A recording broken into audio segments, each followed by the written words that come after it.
இங்க நான் ஒரு ரெண்டு சம்பவங்களை உங்களுக்கு சொல்றேன். இந்த ரெண்டு சம்பவங்கள்ல இருந்தும் நீங்களும் கட்டாயம் உங்களோட ஒப்பீனியனை ஷேர் பண்ணணும். இதுல அப்பதான் எங்களுக்கு அதிலிருந்து நாங்க பெறுகின்ற லெசன் என்னன்னு சொல்ற அடுத்தடுத்துக்கு நாங்க வரையலாம். அப்ப அதுல முதலாவது சம்பவம் குடும்ப சுற்றுலா. நான் இத வாசிக்கிறேன். இதிலிருந்து நாங்க என்ன விளங்கலாம்னு சொல்றத பாருங்க. சுற்றுலா ஒன்றுக்கு திட்டமிடுகின்றார் கணவர். மனைவி எல்லா முன்னேற்பாடுகளையும் செய்து விடுகின்றார். ஆனால் எதிர்பாராத விதமாக பயணம் மேற்கொள்ள இயலாமல் போய்விடுகிறது. ஊர் முழுவதும் ஒரே அரசியல் போராட்டம். வாகனங்களின் மீது கல்லெறிகின்றார்கள். ஒரு பயணி இறந்தும் போய்விடுகின்றார். பலருக்கு காயம். பஸ்கள் எரிக்கப்படுகின்றன. ஒரு பதற்றமான சூழ்நிலையில் வேண்டாமே ஒரு சுற்றுலா என்று கணவன் தன் முடிவை மாற்றிக்கொண்டு விடுகின்றார். அவ்வளவுதான். மனைவிக்கு வந்ததே கோபம். இப்ப பாருங்க, மனைவி சொல்ற ரெண்டு விஷயங்கள், ரெண்டு வார்த்தைகளா மனைவி சொல்கின்ற ரெண்டு விஷயங்கள்.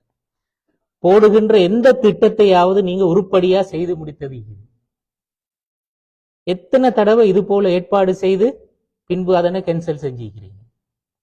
உங்களை நம்பி நான் எல்லா ஏற்பாடுகளும் செய்தேன், எனக்கு வேணும் ரெண்டு வைஃப் சொல்றான். இது ஒரு ஸ்டேட்மெண்டா? அல்லது இது புள்ளகள் எல்லாம் ஆசையா ரெடி ஆயிட்டாங்க, நானும் எல்லா ஏற்பாடுகளும் செய்து விட்டேன், ஊர்ல போராட்டங்கள் நடந்து கொண்டுதானே இருக்கும், மற்றவங்க எல்லாரும் போய்கொண்டுதானே இருக்கிறாங்க, இப்படி திடீரென்று நீங்க வேணாமென்று பிறகு பார்த்து கொள்ளலாம் என்று சொல்றது எனக்கு சரியாவே படல. உங்களோட முடிவை மாத்திக்கொண்டு நீங்க பொறுப்புட்டா எனக்கும் புள்ளகளுக்கும் சந்தோஷம் தானே என்று சொல்றான். இப்ப இந்த முதலாவது விமர்சனத்துக்கும் ரெண்டாவது விமர்சனத்துக்கும் என்ன வித்தியாசம்?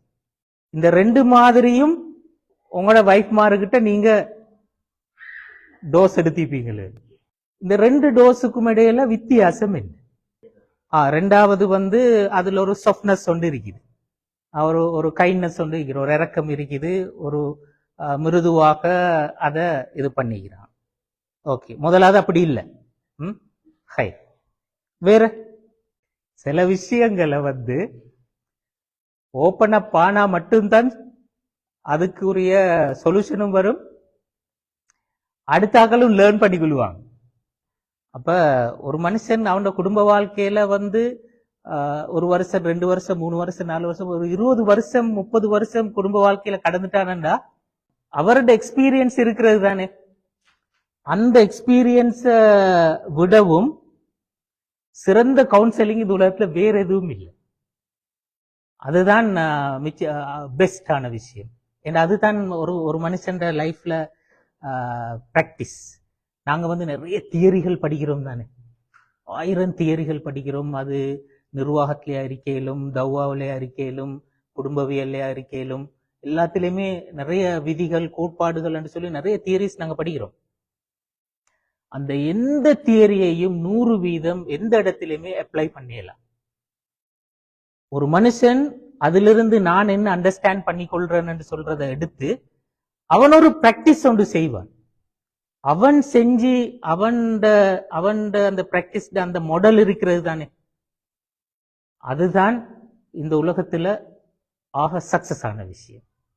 அப்ப அதைத்தான் இப்ப இன்றைக்கு நிர்வாகத்திலையும் சரி மற்ற இதுகளையும் சரி தியரிஸை விட அந்த பெஸ்ட் பிராக்டிசஸ் இருக்கிறது தானே.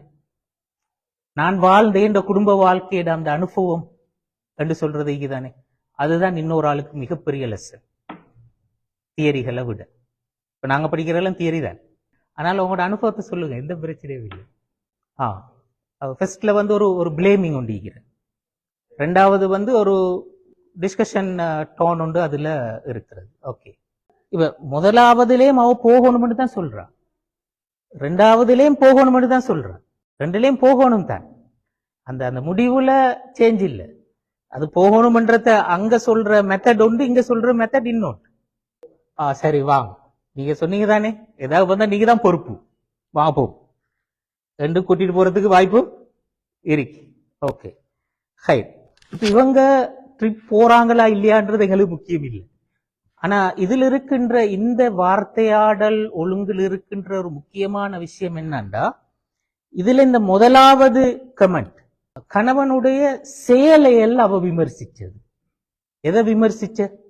ஆளைத்தான் விமர்சிச்சிருக்கிறது. பர்சனைத்தான் அங்க குறிப்பாக அட்டாக் பண்ணி இருக்கிறது. ரெண்டாவதுல பர்சனை டச் பண்ணவே இல்லை.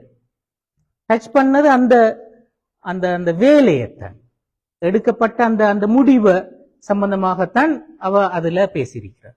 இங்க முதலாவதுல பர்சனைத்தான் குறிப்பாக சொல்ற. அந்த வார்த்தையெல்லாம் பாருங்க. போடுற எந்த திட்டத்தை சரி நீங்க உருப்படியா செஞ்சுக்கிறீங்களா?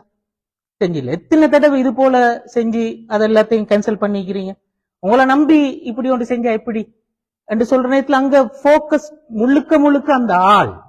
ஆனா ரெண்டாவதுல ஆள் போக்கஸ் இல்லை, அந்த சம்பவம் தான் போக்கஸாக இருக்கிறது. அப்ப இதுல நாங்க படிச்சுக்கொள்ள வேண்டிய மிக முக்கியமான பாடம், ஹஸ்பண்ட் அண்ட் ஒய்ஃப் ரிலேஷன்ஷிப்ல மட்டும் இல்லை, எல்லா வகையான ரிலேஷன்ஷிப்லையும் நாங்க ஒரு நாளும் எங்கட கருத்து எங்கட விமர்சனம் எதுவாக இருக்கலும் நாங்க ஒரு ஒரு கடுமையான விமர்சனமாகவும் இருக்கலும். ஆனா அந்த விமர்சனம் ஒரு நாளும் ஆளை நோக்கியதாக இருக்கக்கூடாது. அது இருக்கணும் அந்த செயலை நோக்கினதாகத்தான் இருக்கும். இதுல இருக்கிற ஒரு முக்கியமான உளவியல் என்னன்னா, ஒரு ஆணை பொறுத்த வரையில உண்மையிலே அவனுடைய அந்த பர்சனை கிரிட்டிசைஸ் பண்றது இருக்கிறதுவே.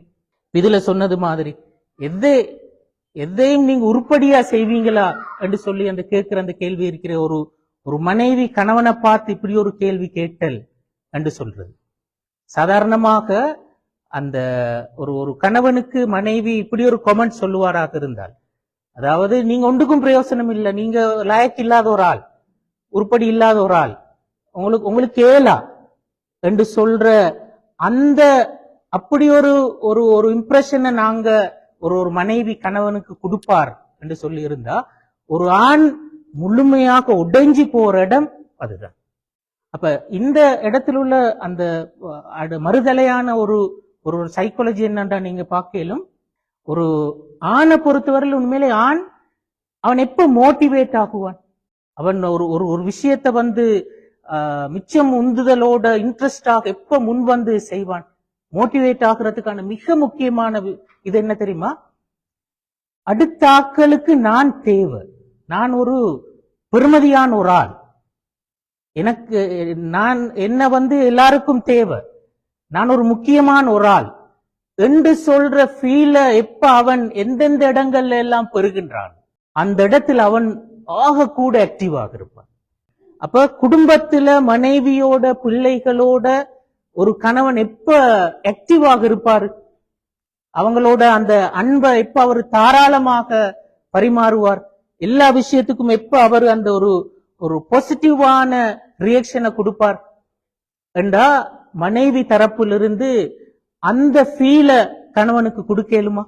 நீங்க முக்கியம், நீங்க உங்களால முடியும், உங்கள டிபெண்ட் ஆகித்தான் நாங்க இருக்கிறோம் என்று சொல்ற அந்த ஃபீல கொடுக்கலுமா? அப்போ ஒரு கணவன் எதையும் செய்வதற்கு ரெடியாக இருப்பார், எந்த ரிஸ்கையும் அவர் எடுப்பார். அப்ப இது சைக்காலஜி சொல்ற ஒரு அடிப்படையான ஒரு உண்மை. அப்ப நாங்க எங்கட குடும்ப வாழ்க்கையில தவறு விடக்கூடிய ஒரு முக்கியமான ஒரு இடமும் இதுதான். அதாவது குறிப்பாக மனைவிகளுடைய தரப்புல ஒரு கணவனை ஹேண்டில் பண்ற நேரத்துல இந்த தவறு அதிகமாக விடப்படுகின்ற தவறுகள்ல ஒன்று. அது முதலாவது சம்பவம். நாங்க ரெண்டாவது சம்பவத்துக்கு வருவோம். இது நாசரும் ஷாக்கிராவும். கணவன் நாசர், மனைவி ஷாக்கிரா. என்ன நடக்கிறது நான் வாசிக்கிறேன் பாருங்க. ஷாக்கிரா மிகவும் நல்லவர், ஆனால் சற்றே உணர்ச்சி வசப்படுபவர், குறிப்பாக உறவினர்கள் வருகை விஷயத்தில். அவங்களோட வீட்டுக்கு ஆக்கள் வார அந்த விஷயத்துல அவ கொஞ்சம் அதுல சென்சிட்டிவான ஒரு ஆள். யாராவது ஒரு உறவினர் இவர் இருக்கும் பகுதிக்கு வந்துவிட்டு ஆனால் இவர் வீட்டுக்கு வராமல் போய்விட்டால் அவ்வளவுதான். அந்த ஏரியாவுக்கு வந்திருக்கிறாங்க, இவங்க வீட்டுக்கு வரல என்று சொன்னா அது அவக்கு பெரிய பிரச்சனை. அப்ப ஒரு நாள் என்ன நடக்குதுண்டா, ஷாக்கிரா சொல்றா, இந்த பாருங்க, சாபிரா மாமி இன்றைக்கு ஈவினிங் வந்திருந்தாங்க, உங்களோட சிஸ்டர் வீட்டுக்கு வந்திருந்தாங்க, எங்க வீட்டுக்கு வராம போயிட்டாங்க. இது போன்ற சாதாரண விஷயங்கள் எல்லாம் மிக சீரியஸாக தன் மனைவி எடுத்துக்கொள்வதை நாசர் தொடர்ந்து அவதானித்து வந்திருக்கிறார். ஒரு நாள் ஷாக்கிரா ஓடி வந்து நாசரிடம் போய் சொல்றாரு, அவருடைய இன்னொரு கவலைய ஷாக்கிரா நாசர்கிட்ட பரிமாறிக்கொள்ற. என்ன சொல்றா, இது 30 வருஷமா இந்த ஃபாத்திமா தாத்தா கிட்ட தான் நாங்க மீன் வாங்குறோம். அவங்க மகனுக்கு கல்யாணமாம். நான் இன்றைக்கு சுமையா வீட்டுக்கு போயிருந்தேன். அங்க அவங்க கல்யாண கார்டு கொடுத்திக்கிறாங்க. ஃபாத்திமா தாத்தா சுமையா வீட்டுக்கு கல்யாண கார்டு கொடுத்திக்கிறாங்க. எங்களுக்கும் ஒரு கார்டு தர இருந்ததானே, அவங்க வரட்டும், நான் பேசிக்கொள்றேன். அடுத்த முறை மீன் விற்க வருவாங்க தானே, அப்ப நான் பேசிக்கொள்றேன் என்று யாரு சொல்ற? ஷாக்கிரா. இப்ப இந்த நாசர் என்ன செய்யறாருண்டா, ஷாக்கிராவுக்கு என்ன பதில் சொல்றாரு? இதுக்கு போய் அலட்டிக்கிறீங்களே, இந்த விஷயத்துக்கு போய்த்து அலட்டி கொள்றீங்களே, விட்டு தள்ளுங்க, போய் ஏதாவது வேலை இருந்தா பாருங்க. இந்த இதுக்கெல்லாம் கார்டு ஒன்று தரலன்றதுக்கெல்லாம் போயிட்டு அலட்டி கொள்ளணுமா? இது விட்டு தள்ளுங்க, போய்த்து ஏதாவது வேலை இருந்தா பாருங்கன்னு சொல்லி ஷாக்கிராக்கு சொல்ற. அப்படி சொல்வாரா?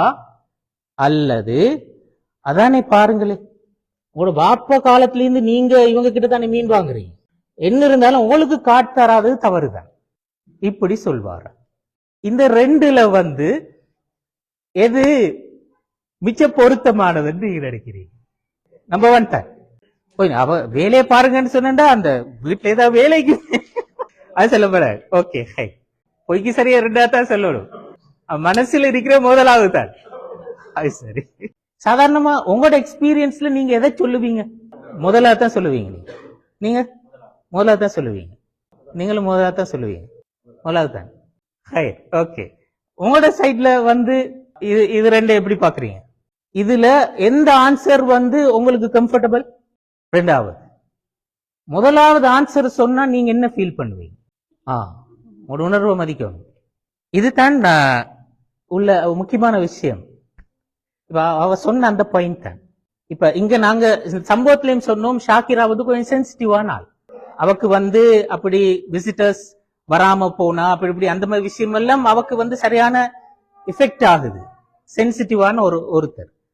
அப்ப கண்டிப்பாக தொடர்ந்தும் நாங்க டீல் பண்ற ஒருத்தர் இப்படி ஒரு கார்டு ஒன்று தரலன்னு சொன்னா அது மனசுக்கு கண்டிப்பா வலிக்கும். இந்த இடத்துலதான் நாங்க புரிஞ்சுக்கொள்ளணும் என்னண்டா, இப்ப ஷாக்கிரா நாசரு கிட்ட அவ கார்டு தரலன்னு சொல்ற விஷயத்த சொல்றதனுடைய பர்பஸ் என்ன? நீங்க போய் பாத்திமா தாத்தாட்ட போய்த்து கார்டு ஒன்று வாங்கிட்டு வாங்கன்னு சொல்றதுவா? இல்ல. அவட முக்கியமான விஷயம் என்னடா, அவட மன கவலை ஈக்கிற அந்த கவலைய ஆற்றுப்படுத்துறதுக்கு ஒரு இடம் தேவை. அதை ஆற்றுப்படுத்தணும், அதற்கு ஒரு வழி தேவை. அப்ப அவட அந்த மன கவலைய பகிர்ந்து கொள்வதற்கான ஒரு வாய்ப்பாகத்தான் உங்களுக்கிட்ட அத பேசுறாவே ஒழிய உங்களுக்கிட்ட சொல்யூஷன் கேட்கல. விளந்தான்?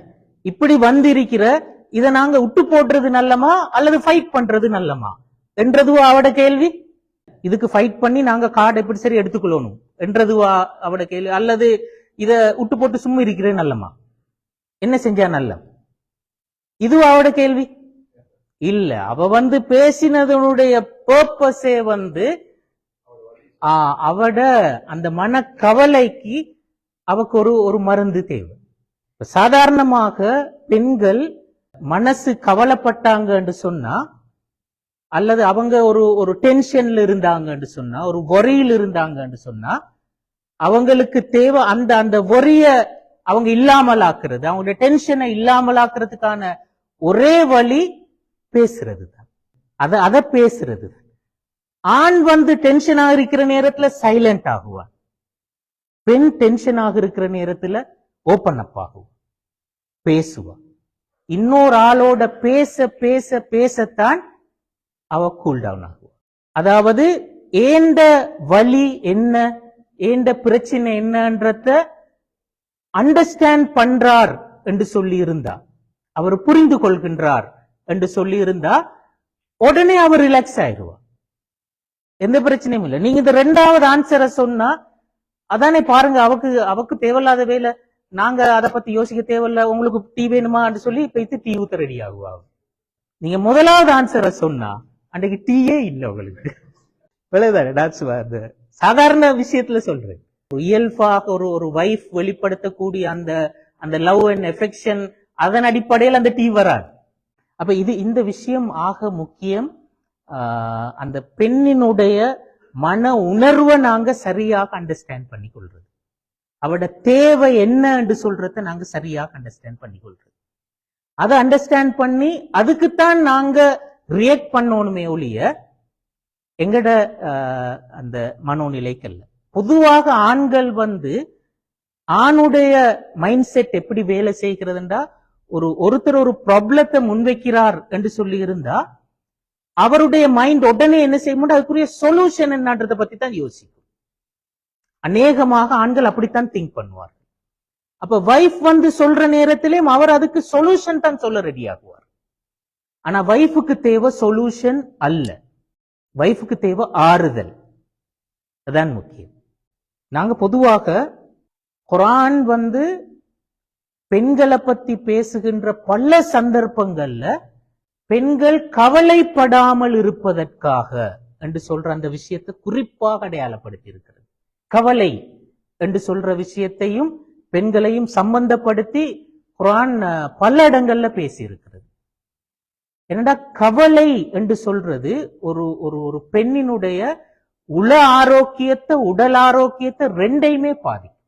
இப்ப நான் அண்மையில வாசிச்சேன், அல் ஜசீரா அந்த வெப்சைட்ல வந்திருந்த ஒரு ஆர்டிக்கல். அதுல ஒரு லேடி தான் எழுதிக்கிற. அவ சொல்ற என்னண்டா, ஒரு பெண்ணுக்கு வரக்கூடிய அந்த கவலை எந்த அளவுக்கு அதனுடைய பாதிப்பு இருக்குமெண்டா, அவருடைய அந்த கற்பம் தரித்தல கூட அது தடுக்கும். அடுத்தது அந்த உடல் ரீதியாக அந்த உடலினுடைய அந்த செழுமை, அந்த பொழிப்பை இல்லாமலாக்கும். உடம்புடைய செழுமையை குறைக்கும். அவசரமா வயோதிபம் வந்துடும். தோற்றத்துல வயசாலிட தோற்றம் வந்துடும் அவசரமாக. அதே மாதிரி நிறைய இந்த ஹெட்டேக் அப்படி அந்த மாதிரி இஷ்யூஸ் நிறைய வரும். தலைமுடி போற பிரச்சனையும் கூட வரும். அப்ப அதுக்கு ஒரு பிசிக்கலா நிறைய பாதிப்பு இருக்கிறது. அதே மாதிரி உள பாதிப்பு அதே மாதிரி பெரிய அளவுக்கு கூட அது ஒரு ஹிஸ்டீரியாவாக மாறுற அந்த இதுவும் வரும். அப்ப அல்லாஹ் பெண்ணை கவலைப்பட விட வேண்டாம், கை தக்கர்ற ஐனுஹா வலா தஹ்ஸனி என்று சொல்ற அந்த தக்கர்ற ஐனுஹா என்று சொன்னா அவளுடைய கண் குளிர்ச்சியாக இருப்பதற்கு என்று சொல்றார். அதாவது எப்பவும் சந்தோஷமாக இருக்க வேண்டும். வலா தஹ்ஸனி, அவளுக்கு அந்த கவலை வரக்கூடாது. அப்ப அவள் பெண் சந்தோஷமாக இருக்கத்தான் அவளுடைய உள ஆரோக்கியமும் உடல் ஆரோக்கியமும் சீராக இருக்கு. பெண்ணுக்கு எப்ப கவலை வருகிறது, டென்ஷன் வருகிறது, இத நாங்க எப்ப அந்த பிரஷரை கொடுக்கிறோம், அப்ப அது உள ஆரோக்கியத்தையும் பாதிக்கும், உடல் ஆரோக்கியத்தையும் பாதிக்கும். அப்ப அதைத்தான் அல்லாஹு தாலா அதை மிச்சம் கண்டிப்பாக வலியுறுத்தி சொன்னது. இது உண்மையிலே இப்ப எங்கட வைஃப் என்ற அந்த பெண்ணை மட்டும் குறிக்கல்ல, அது எங்கட தாய் என்ற பெண்ணாக இருக்கலும், சகோதரி என்ற பெண்ணாக இருக்கலும், மகள் என்ற பெண்ணாக இருக்கலும், எல்லார பொறுத்தவரையிலும் இருக்கின்ற உண்மைதான். இப்ப உள ஆறுதலுக்காக ஒரு பிரச்சனையை உங்கள்கிட்ட பேசுறது உங்களோட வைஃப் மட்டும் அல்ல, உங்களோட உம்மா பேசுறதும் அதுக்குத்தான். உம்மா ஒரு பிரச்சனையை பேசுறது உமக்கு சொல்யூஷன் தேவைக்கு இல்ல. உம்மா உங்கள்கிட்ட ஒரு பிரச்சனையை பேசுறா அதுவும் ஆறுதல் தான் அங்க பிரதானமான முதலாவது விஷயம். உங்களோட சகோதரி உங்கள்கிட்ட ஒரு பிரச்சனையை பேசுறா அதுடையும் பிரதானமான விஷயம் ஆறுதல் தான். உங்களோட மகள் உங்கள்கிட்ட ஒரு பிரச்சனையை பேசுறா அதுடையும் பிரதானமான விஷயம் ஆறுதல் தான். அப்ப இது மிச்சம் அந்த சீரியஸான ஒரு விஷயம், நாங்க புரிஞ்சு கொள்ள வேண்டிய ஒரு முக்கியமான ஒரு விஷயம் வளர்ந்தானே. அப்ப அந்த உளவியல் வேறுபாட்டை நாங்க சரியாக புரிஞ்சு கொண்டால் எங்கட ஆக்ஷன் எப்படி இருக்கணும் என்று சொல்றத நாங்க புரிஞ்சு கொள்ளலாம். அப்ப இங்க நான் 2 விஷயம் சொன்னேன்.